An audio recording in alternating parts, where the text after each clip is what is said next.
عبید رضا بھائی ہیں، یہ سوال کر رہے ہیں کہ کیا ننگے سر نماز پڑھنا کیسا ہے، اور اگر کسی نے ننگے سر نماز پڑھ لی ہے تو کیا اس کی نماز ہو جائے گی؟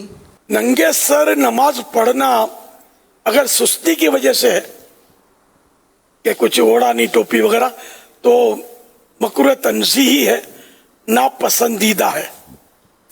اور اگر معاذ اللہ یہ سوچا کہ نماز کوئی ایسی چیز ہی نہیں جس کا کوئی خاص اہتمام بھی کیا جائے، ایسی محتم بھی شان نہیں، ایسی کوئی نماز کی شان نہیں جس کے لیے اہتمام بھی کیا جائے، تو یوں اگر اس نے کوئی حقارت والی صورت ہے تو یہ کفر ہے کہ نماز کی توہین ہے۔ اور اگر ننگے سر نماز پڑھنے سے خشوع و خضوع آتا ہے، دل زیادہ لگتا ہے، دل جمعی زیادہ ہوتی ہے، تو یہ پھر افضل ہے۔ کہ ننگے سر کی تین صورتیں ہوئی نا، ایک تو یہ کہ اگر توہین کی نیت سے کہ نماز کی کوئی ایسی شان نہیں جس کے لیے سر بھی ڈھانپا جائے تو کافر ہوا، اور اگر سستی کی وجہ سے، عام طور پہ لوگ سستی کی وجہ سے ننگے سر نماز پڑھ رہے ہوتے ہیں تو یہ مکروہ تنزیہ ہے، ناپسندیدہ ہے، یہ بھی نہیں ہونا چاہیے۔ اور اگر خشوع و خضوع آتا ہے ننگے سر کی وجہ سے، ایسا شاید ہی کوئی مطلب ہوتا ہو کسی کو، تو اب اگر ہے ایسا تو اس کے لیے گنجائش ہے کہ اس کے لیے افضل ہے کہ وہ ننگے سر نماز پڑھے۔ تو یہ تین صورتیں ہیں۔ اب آج کل سستی کا دور ہے، پہلے لوگ نماز ننگے سر اگر کوئی پڑھے بھی نا تو اس کے سر پہ ٹوپی رکھ دیتے تھے۔ یہ بھی طریقہ درست نہیں تھا، ہو سکتا ہے خشوع کی وجہ سے وہ پڑھ رہا ہو، یا اگر وہ ویسے ہی سستی کی وجہ سے بھی پڑھ رہا ہے تب بھی اس کے سر پہ ٹوپی اگر ڈالیں گے تو مسجد کی چٹائی کی ٹوپی اس کے سر پہ ڈال دیتے تھے۔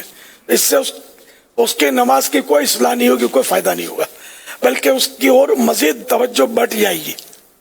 پھر وہ ٹوپیاں بھی بعض ایسی ہوتی ہیں چھوٹی بڑی بار بار گرتی رہتی ہیں۔ اب تو ایک بھاری تعداد ننگے سر نماز پڑھ رہی ہے۔ پہلے بزرگوں کی بارگاہ میں حاضری ہوتی نا، کوئی امام صاحب آ رہے ہیں تو جلدی سے ٹوپی سے جیب سے ٹوپی نکالنا یا رومال یوں ڈال لینا، ننگے سر نہیں ملتے۔ مزار آیا، مزار کے قریب گزرے تو سر ڈھانپ لیں گے، جنازہ گزرے تو سر ڈھانپ لیں گے۔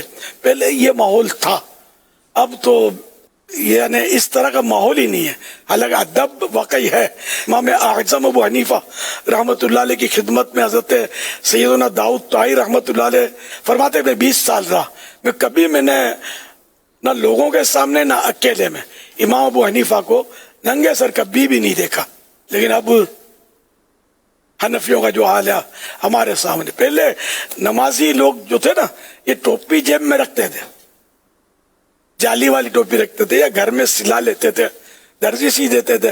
ٹوپیاں بکتی تھیں، اب بھی بکتی ہیں، تو وہ ٹوپیاں جیب میں رکھتے، نماز کے ٹائم پہ ٹوپی پہن لیتے پھر جیب میں رکھ لیتے۔ اتنا تو تھا، اب تو یہ بھی گیا۔ بہرحال نماز میں یہ کہ کوشش کریں کہ جیب میں رکھیں، ٹوپی رکھیں۔